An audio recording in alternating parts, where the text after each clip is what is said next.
Good morning बच्चों। आज हम लोग कक्षा 5 के एक महत्वपूर्ण अध्याय भिन्न के समतुल्य भिन्न के बारे में पेज संख्या 51 में इसको देखेंगे और समझेंगे। देखिए यहाँ चित्र में दिखाया गया है कि समतुल्य भिन्न कैसे हम लोग समझेंगे, समतुल्य भिन्न क्या होता है। ये चित्र आप लोग देख रहे हैं। इस चित्र के जरिए हम लोग समतुल्य भिन्न को अच्छी तरह से समझ सकते हैं। देखिए यहाँ पर एक वृत्त बना हुआ है, इसको दो भागों में बांटा गया है। कितने भागों में? दो भागों में। ये एक भाग हुआ और लाल रंग का एक भाग हुआ। तो इस तरह से हम लोग इसको दो भागों में बांटे हैं। तो इसमें भरा हुआ रंग है लाल, तो हम लोग क्या बोलेंगे? रंगे गए भाग को अगर भिन्न में लिखना चाहेंगे तो एक कितना हिस्सा है? पूरे हिस्से का आधा हिस्सा है, मतलब 1/2। तो हम लोग कहेंगे रंगे हुए भाग का भिन्न जो होगा 1/2 होगा, क्योंकि ये आधा है। आधा को हम लोग क्या बोलते हैं? 1/2 बोलते हैं। ठीक है। अब देखिए इसी वृत्त को, माने बराबर आकार का वृत्त को अगर हम 4 भागों में बांटते हैं और 2 भागों में रंग भरते हैं, जैसे 1-2 भागों में रंग भरा हुआ है, लेकिन ये 4 भागों में बांटा हुआ है। कितने भागों में? 4। कैसे? 1, 2, 3 और ये 4। इस तरह से 4 भागों में बांटा हुआ है और 2 भागों में भरा हुआ है रंग। तो हम इसको अगर भिन्न में लिखना चाहेंगे तो भरे हुए भाग का भिन्न अगर लिखेंगे तो बोलेंगे 2/4। कैसे? 2 भाग रंग से भरा हुआ है, लेकिन कुल भाग है 4। तो 2 को हम लोग अंश में लिखते हैं और 4 को हम लोग हर में लिखते हैं। तो इस तरह से 2/4। लेकिन अगर हम लोग दाएं तरफ के चित्र को देखेंगे तो देखिए यहाँ बाएं तरफ में आधा हिस्सा, मतलब 1/2 भाग रंगा हुआ था, जिसको हम लोग दाएं तरफ दिखा रहे हैं, 1/2 भाग। यहाँ पर देखिए 4 भागों में 2 भाग भरा हुआ था, रंग भरा हुआ है, यानी हम लोग कहेंगे इस तरह से इतना सा भाग रंग से भरा हुआ है। यानी अगर देखा जाए तो ये भी आधा हिस्सा ही है, 1/2 के बराबर है। लेकिन हम लोग यहाँ क्या लिख रहे हैं? 2/4, क्योंकि इसको 4 भागों में बांटा गया है और 2 भाग रंग से भरा हुआ है। इसलिए हम लोग इसको क्या बोलेंगे? भिन्न के रूप में अगर बोलना चाहेंगे तो 2/4 बोलेंगे। लेकिन अगर देखा जाए पहला वृत्त का भरा हुआ भाग और दूसरे वृत्त का भरा हुआ भाग बराबर है, लेकिन इसको हम अलग अलग भिन्नों से दर्शा रहे हैं। चलिए अगला चित्र देखिए, ये है 3 नंबर चित्र। इसमें हम लोग एक वृत्त को, यानी वही वृत्त को जो बराबर आकार का वृत्त हम लोग पहले भी बनाए हैं, उसी को हम लोग कितना भागों में बांट रहे हैं? देखिए इसमें 6 भागों में बांट रहे हैं। 1, 2, 3, 4, 5, 6 और इसका 3 भाग रंग से भरा हुआ है, तो हम लोग इसको कहेंगे 3/6। कैसे? 3 भाग रंग से भरा हुआ है तो उसको अंश में लिखेंगे और कुल भाग 6 है तो उसको हर में लिखेंगे। तो इस तरह से ये 3/6 हो रहा है। लेकिन अगर भरा हुआ भाग को हम लोग दाएं तरफ में दिखाते हैं तो उतना ही हिस्सा हम लोग दिखा रहे हैं जितना हिस्सा पहला और दूसरा में हम लोग दिखाए हैं। ये है पहला, ये है दूसरा और ये है तीसरा। तो पहला, दूसरा और तीसरा का हम लोग देख रहे हैं दाएं भाग में बराबर का हिस्सा हम लोग दाएं भाग में दिखा रहे हैं, लेकिन भिन्न का मान या भिन्न का जो भी मान निकल रहा है वो अलग आ रहा है। यहाँ हम लोग कह रहे हैं 3/6। पहले क्या बोले? 1/2, दूसरा में 2/4 और तीसरा में ये आया 3/4। लेकिन दाएं तरफ के चित्र से देखने से पता चलता है कि तीनों ही बराबर है। चलिए और एक देख लेते हैं। चौथा प्रश्न चित्र को देखते हैं। चौथा नंबर चित्र है। इसमें क्या है? उसी वृत्त को जो हम लोग पहले 2 वृत्त या 3 वृत्त हम लोग देखे, उतने ही साइज का वृत्त को हम लोग यहाँ 8 भागों में बांटे हैं। देखिए गिनिए, 1, 2, 3, 4, 5, 6, 7, 8 और इसको हम लोग क्या कर रहे हैं? 4 भागों में रंग भर रहे हैं। और भिन्न के रूप में लिखते हैं 4/8। जैसे हम लोग पहले किए कि भरे हुए रंग में कितना वृत्त है, 4 है, तो भरे गए भाग का भाग है 4 और कुल भाग है 8, यानी अंश में लिखते हैं 4 और हर में लिखते हैं 8। तो इस तरह से इसको हम 4/8 भिन्न के रूप में लिखते हैं। लेकिन अगर हम चित्र बनाते हैं दाएं तरफ में, तो उतने ही हिस्सा का चित्र बनाते हैं जितना कि पहला, दूसरा और तीसरा में दिखाए हैं, यानी सारा भाग बराबर है।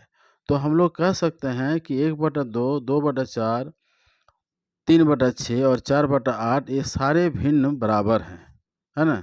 और ऐसे भिन्न को हम लोग क्या बोलते हैं, समतुल्य भिन्न बोलते हैं। तो यहाँ देखिए ये सारे भाग को हम लोग बराबर दिखाए हैं, जिसे हम समतुल्य भिन्न कहते हैं। तो इस तरह से हम लोग समतुल्य भिन्न के बारे में जान गए।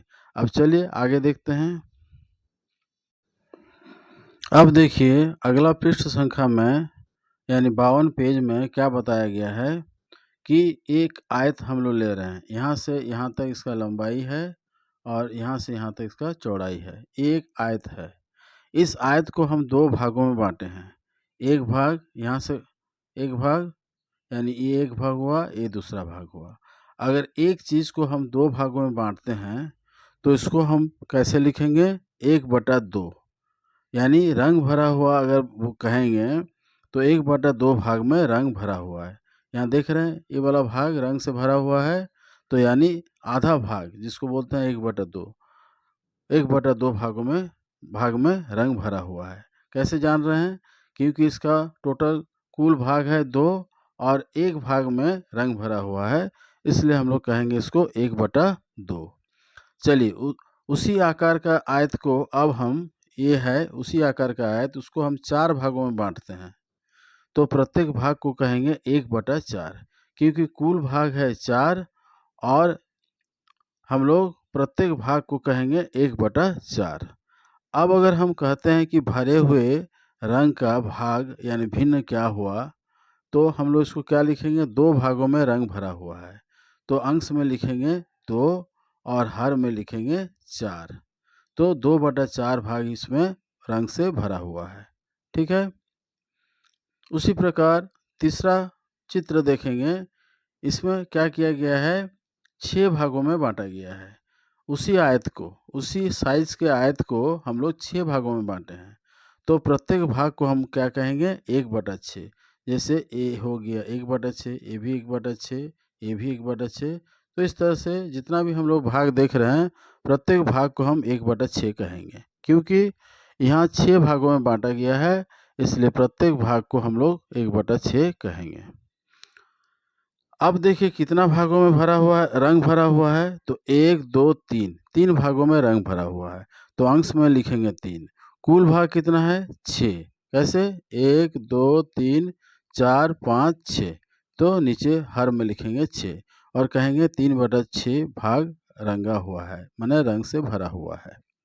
तो इस तरह से उसी साइज के आयत को हम यहाँ और उतने ही भाग को हम रंग भरे हैं जितना कि पहला और दूसरा में भरे हैं, लेकिन इसको हम कह रहे हैं 3/6। चलिए अगला देखिए, उसी आकार का आयत ये भी है, लेकिन इसको हम 8 भागों में बांटे हैं, तो प्रत्येक भाग को कहेंगे 1/8। देखिए यहाँ 1/8, प्रत्येक भाग में 1/8 लिखा हुआ है। लेकिन अगर हम भरे हुए भाग को भिन्न में दर्शाना चाहेंगे तो बोलेंगे 4/8। कैसे, 4 भागों में रंग भरा हुआ है, कुल भाग है 8, इसलिए भरे हुए भाग का भिन्न होगा 4/8। देखिए यहाँ जितना भी चित्र हम लोग देख रहे हैं, 4 आयत यहाँ बना हुआ है। पहला आयत में भी उतना ही भाग रंगा हुआ है जितना कि दूसरा, तीसरा और चौथा में, लेकिन पहला को हम लोग 1/2 भिन्न से बता रहे हैं, दूसरा को 2/4 और तीसरा को 3/6 और चौथा को 4/8। इसका मतलब ये सारे भाग क्या है, ये सारे भाग बराबर हैं। देखिए यहाँ लिख के बताया गया है कि सारे भाग बराबर हैं, और ये भागों को, जो बराबर भाग है, इनको हम लोग कहते हैं समतुल्य भिन्न। सारे भिन्न अलग अलग हैं, लेकिन उसका मान जो है बराबर है, तो ऐसे भिन्नों को हम लोग क्या कहते हैं, समतुल्य भिन्न कहते हैं। अगर 2/4 को हल करेंगे तो ये भी 1/2 आएगा। कैसे? 2 से अगर भाग देते हैं तो 2 1 2, 2 दूनी 4, 1/2 आया। 3/6 को भी अगर हम 3 से भाग देंगे तो 3 1 3, 3 दूनी 6 आएगा। 4/8 को भी अगर हम 4 से भाग देंगे तो 4 1 4, 4 दूनी 8, यानी 1/2 के बराबर सब आया। इसका मतलब ये सारे भिन्न जो हैं बराबर हैं, तुल्य भिन्न हैं, या ऐसे हम समतुल्य भिन्न कहते हैं। ठीक है बच्चों, ये क्लियर हुआ? अब हम लोग अगला देखते हैं। देखिए, अब हम लोग चित्र देखकर समझेंगे। ये चित्र में देखिए 1/2 बराबर 1/4 जोड़ 1/4। देखिए, इसको जानने के लिए हम लोग ये नीचे वाला चित्र को देखते हैं। देखिए, इस आयत को हम 2 भागों में बांटे हैं तो प्रत्येक भाग 1/2 है। इसके नीचे वाला चित्र को, मतलब आयत को, यानी बराबर का आयत को हम 4 भागों में बांटे हैं तो प्रत्येक भाग 1/4 है। अब हम 2 भाग को जोड़ेंगे। देखिए, ये 1/4 है, ये 1/4 है। ये दोनों को अगर जोड़ेंगे तो देखिए यहाँ ऊपर में क्या है, इसके बराबर आ रहा है, 1/2 के बराबर आ रहा है। तो हम लोग क्या कहेंगे, 1/4 और 1/4 को जोड़ के क्या बोल सकते हैं, 1/2 बोल सकते हैं। और इस तरह से भी हम लोग बोल सकते हैं कि 1/2 का समतुल्य भिन्न 2/4 होगा। कैसे? अगर हम इन दोनों को जोड़ते हैं, 1/2, 1/4 और 1/4 को अगर हम जोड़ते हैं तो यहाँ जोड़ के नियम के अनुसार हम लोग हर में 4 है तो यहाँ लॉसों के रूप में 4 को लेंगे और अंशों को जोड़ कर लिखेंगे। 1 और 1 को जोड़ कर लिखेंगे तो ये होगा 2/4। ठीक है, तो इस तरह से हम लोग जोड़ते हैं। अब देखिए अगला प्रश्न देखिए, 1/2 बराबर 1/6 जोड़ 1/6 जोड़ 1/6। कैसे? देखिए यहाँ तीसरा जो आयत है, जो कि सारे आयत बराबर है, तीसरा आयत को हम 6 भागों में बांटे हैं। प्रत्येक भाग को हम कहेंगे 1/6। तो 1/6 को अगर 3 बार जोड़ते हैं तो देखिए यहाँ 3 बार जोड़ने से किसके बराबर होता है, 1/2 के बराबर होता है। यहाँ देखिए ऊपर में 1/2 लिखा है पहला लाइन में, और तीसरा लाइन में 1/6 3 बार है, यानी तीनों को अगर जोड़ देते हैं तो 1/2 के बराबर होता है।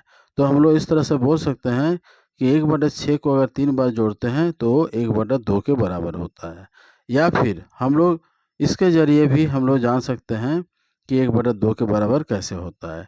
देखिए, अगर 3 भिन्नों को जोड़ते हैं और सबका हर अगर बराबर है तो हम लोग लॉसों के रूप में इसको ले लेते हैं, मतलब लघुत्तम समवर्त जिसे कहते हैं, 6 ले लेते हैं और अंशों को जोड़ते हैं, 1 जोड़ 1 जोड़ 1, तो क्या होता है, 3 होता है। तो 3/6 लिखते हैं। और 3/6 को अगर हम 3 से भाग देंगे तो 3 1 3, 3 दूनी 6, 1/2 होता है, जो कि यहाँ 1/2 लिखा हुआ है। या फिर चित्र के जरिए भी हम लोग जाने कि कैसे 1/6 को 3 बार जोड़ने से 1/2 होता है, क्योंकि दोनों ही भाग बराबर है, इसलिए 1/6 को 3 बार अगर जोड़ेंगे तो ये 1/2 के बराबर भाग को दर्शाता है। तो इस तरह से पहला भाग हम चित्र के जरिए और दूसरा भाग हम गणितीय विधि से निकालते हैं तो भी दोनों मान एक ही आता है। तो इस तरह से हम लोग इसको जान सकते हैं। अब अगला देखिए, 1/2 बराबर 1/8 को अगर हम 4 बार जोड़ते हैं तो देखिए यहाँ चौथा आयत जो है, यहाँ एक उसी आयत को, मतलब बराबर के आयत को 8 भागों में बांटा गया है। तो प्रत्येक भाग को हम क्या कहेंगे, 1/8। ये भी 1/8, दूसरा भी, तीसरा भी, चौथा भी, इस तरह से सारा भाग 1/8 है। तो अगर 1/8 को हम 4 बार जोड़ेंगे तो यहाँ से लेकर यहाँ तक होता है 1/8 को 4 बार जोड़ना। तो अगर हम ऊपर चलेंगे इसी हिस्सा को लेते हुए तो हम 1/2 के बराबर हिस्सा को पाते हैं। तो हम लोग कह सकते हैं कि 1/8 को अगर हम 4 बार जोड़ेंगे तो वो क्या होता है, 1/2 होता है। या फिर गणितीय विधि या हल विधि से अगर हम करना चाहेंगे तो हर का मान को देखते हैं, सभी में हर 8 है तो हम लोग लॉसों के रूप में 8 को लेंगे और अंशों को जोड़ के लिख देते हैं। 1 जोड़ 1 2 जोड़ 1 3 जोड़ 1 4, इस तरह से 4/8 होता है। और इसे अगर हम सरलतम रूप में लिखेंगे तो 4 से भाग देंगे दोनों को, 4 1 4 4 दूनी 8, तो इसका मान भी 1/2 होता है। तो इस तरह से हम लोग बोल सकते हैं कि 1/8 को 4 बार अगर जोड़ते हैं तो चित्र से हमें जो मान प्राप्त होता है उसको गणितीय विधि द्वारा अगर बनाते हैं या हल विधि द्वारा जो बनाते हैं तो उसमें भी वही मान प्राप्त होता है। यानी इस तरह से हम जोड़ को चित्र द्वारा या जो हमारा गणितीय विधि है उसके द्वारा हम लोग निकाल के हल कर सकते हैं। ठीक है। अब देखिए इसके आधार पर, चित्रों के आधार पर चाहे गणितीय विधि के आधार पर इन संख्याओं को बड़ा या छोटा दिखाना है या बराबर दिखाना है। तो देखिए 1 और 1/2 में कौन बड़ा है? तो 1 का मतलब हुआ एक आयत और 1/2 का मतलब हुआ उसका आधा आयत। यानी एक आयत का जो क्षेत्रफल है वो आधा आयत के क्षेत्रफल से ज़्यादा है, इसलिए कहेंगे कि 1/2 से बड़ा होता है। उसी प्रकार 1/4 और 1/2 में अगर तुलना करते हैं तो यहाँ चित्र में देखिए 1/4 यहाँ से यहाँ तक है और 1/2 यहाँ से यहाँ तक है। यानी 1/4 का हिस्सा कम है, 1/2 का हिस्सा ज़्यादा है। तो क्या कहेंगे, 1/4 जो है 1/2 से छोटा है। ठीक है। अब अगला उसी तरह से देखते जाइए 1/8 और 1/2 में अब हम लोग इसको तुलना करते हैं। तो देखिए जब एक आयत को 8 भागों में बांटा जाता है तो एक भाग को 1/8 कहते हैं और उसी आयत को अगर 2 भागों में बांटा जाता है तो एक भाग को 1/2 कहते हैं। अगर ऐसे ही बिना चित्र देखे भी हम लोग अगर सोचें कि एक चॉकलेट को 8 भागों में बांटा गया और उसका एक भाग लिया गया और उसी चॉकलेट को 2 भागों में बांटा गया, उसका एक भाग लिया गया, यानी 1/2 हुआ, तो हम लोग बोल सकते हैं कि 1/8 चॉकलेट जो है वो छोटा होगा 1/2 से, क्योंकि एक चॉकलेट को अगर 8 भागों में बांटेंगे तो इसका जो टुकड़ा होगा और उसी चॉकलेट को अगर 2 भागों में बांटें तो उसका जो टुकड़ा होगा, तो दोनों में तुलना करने से हमें पता चलेगा कि 1/8 का जो टुकड़ा है वो छोटा है 1/2 के टुकड़ा से। या फिर यहाँ चित्र के जरिए भी आप लोग देख सकते हैं कि 1/8 इतना सा हिस्सा है यहाँ से यहाँ तक, लेकिन 1/2 जो है बड़ा हिस्सा है यहाँ तक, जबकि बराबर के आयत को हम लोग बांटे हैं। यहाँ 2 भागों में बांटे थे, यहाँ 8 भागों में बांटे हैं, तो इसका मतलब 1/8 जो है 1/2 से छोटा है। अगला देखिए 3/6 और 1/2 है। तो 3/6 और 1/2 को हम लोग तुलना करेंगे तो इस तरह से तुलना करने में थोड़ा कठिन लग सकता है कि 6 भाग करेंगे उसका 3 भाग लेंगे, लेकिन अगर इसको हम हल कर देते हैं 3 और 6 को, 3 1 3, 3 दूनी 6, 2 भागों में 3 से भाग दे दिए तो 1/2 हो गया और यहाँ है 1/3।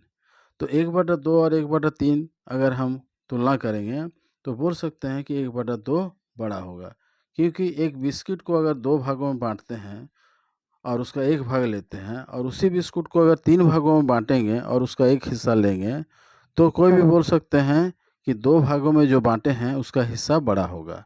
तो हम लोग कह सकते हैं कि 1/2 जो है 1/3 से बड़ा होगा। अगला प्रश्न देखिए 5 नंबर में 1/4 और 1/8 में कौन बड़ा या छोटा है? तो आसानी से कोई भी बोल सकते हैं कि 1/4 बड़ा होगा 1/8 से। देखिए यहाँ चित्र भी बना हुआ है, चित्र के जरिए भी हम लोग देख सकते हैं। ये है 1/8 का हिस्सा यहाँ से यहाँ तक और ये है 1/4 का हिस्सा इतना बड़ा, यानी 1/4 का जो हिस्सा है वो बड़ा है। तो इस तरह से हम लोग बोलेंगे कि 1/4 1/8 से बड़ा होता है। और अगर चित्र देखे बिना बोलना पड़े तो आप लोग सोच सकते हैं कि एक चॉकलेट या एक बिस्कुट ले लीजिए और उसका 4 टुकड़ा कीजिए और फिर उतने ही साइज़ का दूसरा बिस्कुट लीजिए या चॉकलेट लीजिए और उसको 8 टुकड़ा कीजिए। तो जिसमें 4 टुकड़ा करेंगे उसका टुकड़ा बड़ा होगा, जिसमें 8 टुकड़ा करेंगे उसका टुकड़ा छोटा होगा, यानी 1/4 1/8 से बड़ा होगा। उसी प्रकार लास्ट क्वेश्चन देखिए, क्वेश्चन नंबर 6, 2/8 और 2/4। इसको भी हम लोग पहले हल कर लेते हैं। 2/8 को हम 2 से काट के 2 के 2, 2 चौके 8, 1/4 बना लेते हैं। और 2/4 को भी हम 2 से भाग करके 1/2, 2 1 के 2, 2 दूनी 4। अब 1/4 और 1/2 रहे तो हम लोग आसानी से तुलना कर सकते हैं कि 1/4 में 4 टुकड़ा का 1 टुकड़ा और 1/2 में 2 टुकड़ा का 1 टुकड़ा, माने बराबर चीज़ों को अगर हम जैसे एक रोटी ले लेते हैं, उसका 4 टुकड़ा करेंगे और उसी साइज़ का दूसरा रोटी अगर हम लेते हैं और उसको 2 टुकड़ा करते हैं, तो बोल सकते हैं कि जिसमें 2 टुकड़ा किए हैं उसका 1 टुकड़ा बड़ा होगा और जिसमें 4 टुकड़ा किए हैं उसका 1 टुकड़ा छोटा होगा। तो इस तरह से 1/4 क्या होगा, 1/2 से छोटा होगा। तो हम लोग यहाँ छोटा का चिन्ह लगाएंगे, 1/4 छोटा 1/2। तो ये बहुत ही आसान है, सबको समझ में आ गया होगा। चलिए फिर हम लोग अगला देखते हैं, अगला प्रश्न पर ध्यान देते हैं। देखिए, समतुल्य भिन्न के पैटर्न को हमें अभी यहाँ पर पूरा करना है।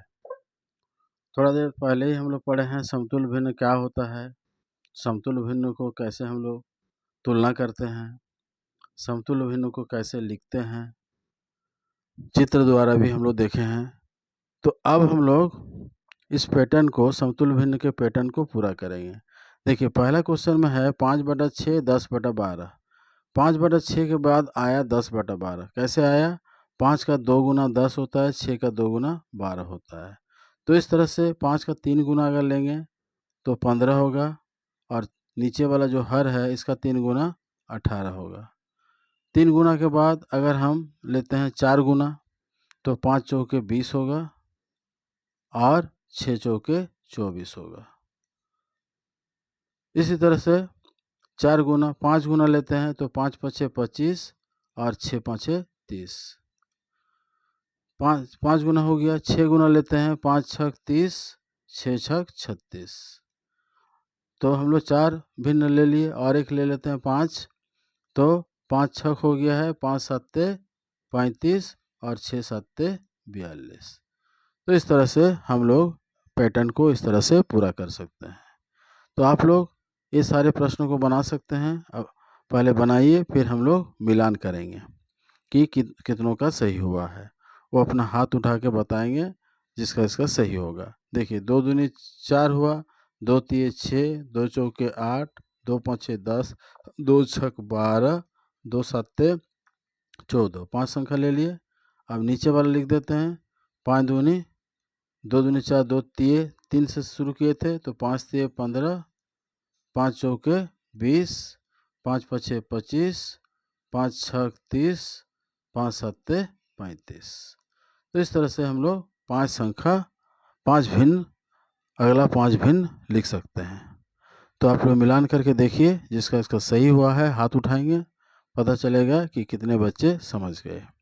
ठीक है, करीब करीब 8-10 बच्चे सही किए हैं। अब हम लोग तीसरा प्रश्न देखेंगे। यहाँ 3/7 और यहाँ 12/28 है। इसके बीच भी एक संख्या, 2 संख्या हम लोग लिख सकते हैं। जैसे 3 दूनी 6, 3 तिये 9, फिर 3 चौके 12 होता है। तो 3 दूनी लिए हैं तो 7 का 2 गुना लेंगे, 7 दूनी 14, फिर 3 गुना लेंगे, 7 तिये 21, फिर 4 गुना, 7 चौके 28। फिर हम लोग 4 गुना के बाद 5 गुना लेंगे, 3 पाँचे 15, फिर 3 छक 18, फिर 3 सत्ते 21। यहाँ नीचे में भी हम लोग 3 का 5 गुना लिए हैं यहाँ, तो 7 का 5 गुना 35, 6 गुना 7 छक 42, 7 गुना 7 सत्ते 49। तो इस तरह से हम लोग एक एक करके 5 संख्या भिन्नों को लिख लिए। तो इस तरह से हम लोग समतुल्य भिन्न को लिख सकते हैं। ठीक है, इसको हाथ उठाएं। इस बार कितने जन बनाए हैं पता चले। हाँ, इस बार और ज़्यादा बनाए हैं। ठीक है, फिर हम अगला देखते हैं। अगला प्रश्न है कि इनके भी 5-5 समतुल्य भिन्न ज्ञात करें। तो हम इसके समतुल्य भिन्न को लिख लेते हैं, फिर आप लोग भी बना लीजिए तब तक, और फिर हम लोग मिलान करेंगे। तो 1 का 2 गुना, 3 का 2 गुना, 1 का 3 गुना, 3 का 3 गुना, 1 चौके 4, 3 चौके 12, 1 पाँचे 5, 3 पाँचे 15, 1 छक्के 6, 3 छक 18। तो इस तरह से हम लोग 5 संख्या बना लिए। ठीक है, अब फिर अगला देखते हैं। आप लोग मिलान कर लीजिए या फिर जो नहीं लिखा है लिख लें। दूसरा बी नंबर में है 2/3, तो लिखते हैं पहले 2 दूने 4, 2 तिये 6, 2 चौके 8, 2 पाँचे 10, 2 छक 12, 5 हो गया। अब यहाँ नीचे भी लिखेंगे 2 3 दूनी 6, 3 तिये 9, 3 चौके 12, 3 पाँचे 15, 3 छक 18। इसमें बीच में हम लोग बराबर का चिन्ह लगा देंगे क्योंकि ये सारे बराबर होते हैं। और अगर कॉमा भी लगाते हैं तो भी कोई बात नहीं है, हमें 5 तुल्य भिन्न लिखना है। चलिए अब मिलान कीजिए। ठीक है, बहुत कोई बना रहा है। चलिए अब सी नंबर में है 1/5, तो 1 को लिखते हैं पहले 1 दूनी 2, 1 तीने 3, 1 चौके 4, 1 पाँचे 5, 1 छके 6। अब 5 का भी लिखते हैं 5 दूनी 10, 5 तिये 15, 5 चौके 20, 5 पचे 25, 5 छक 30। तो सी नंबर भी हम लोग बना लिए। चलिए हाथ उठा के बताइए कितने लोग बनाए हैं।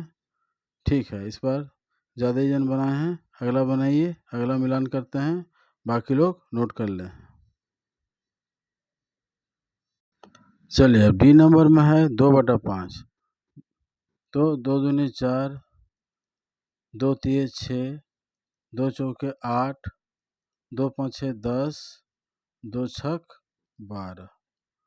अब यहाँ नीचे लिखेंगे 5 दूनी 10, 5 तिये 15, 5 चौके 20, 5 पचे 25, 5 छक 30। तो डी नंबर भी हम लोग बड़ी आसानी से बना लिए। अब हम लोग अंतिम प्रश्न बनाते हैं, तब तक आप लोग इसको मिलान कीजिए, हाथ उठाइए। हाँ, इस बार ज़्यादा लोग बनाए हैं। चलिए अगला प्रश्न में कम से कम और ज़्यादा लोग बना सकते हैं, ऐसा हम सोचते हैं। तो ठीक है, अगला प्रश्न देखते हैं 4/5, तो 4 दूने 8, 4 तिये 12, 4 चौके 16, 4 पाँचे 20, 4 छक 24। अब 5 का पहाड़ा लिखेंगे 5 दूनी 10, 5 तिये 15, 5 चौके 20, 5 पचे 25, 5 छक 30। चलिए अब हाथ उठाइए। ठीक है, धीरे धीरे संख्या बढ़ रहा है। बाकी लोग जो नहीं बना पा रहे हैं लिख लें। जो लोग नहीं बना पा रहे हैं घर में उसे प्रैक्टिस करेंगे तभी बनेगा, अगला क्लास में या परीक्षा में आएगा तो बना पाएंगे। इसे घर में कम से कम प्रैक्टिस कीजिए। अब अंतिम प्रश्न देख लेते हैं। 3 दूनी 6, 3 तिये 9, 3 चौके 12, 3 पाँचे 15, 3 छक 18। 5 का भी 5 दूनी 10, 5 तिये 15, 5 चौके 20, 5 पचे 25, 5 छक 30। तो बहुत ही आसान है, खाली पहाड़ा बोलना है। ऊपर 3 का पहाड़ा लिख दिए और नीचे 5 का पहाड़ा लिख दिए और इस तरह से बराबर का चिन्ह लगा देते हैं, तो ये आसानी से बन जाता है। कुछ भी अलग नहीं है, अगर ध्यानपूर्वक देखेंगे तो आसानी से समझ में आ जाएगा। तो इस तरह का प्रश्नों को आप लोग बनाइए। चलिए इस बार और भी ज़्यादा लोग बनाए हैं, धन्यवाद सभी को। लेकिन बाकी लोग भी कोशिश करें, घर में प्रैक्टिस करें ताकि सभी लोग सीख जाएं और अगला क्लास में अगर एक क्वेश्चन हम पूछेंगे ताकि सब कोई बना के दिखा सकें। ठीक है, आज यहीं समाप्त करते हैं। धन्यवाद।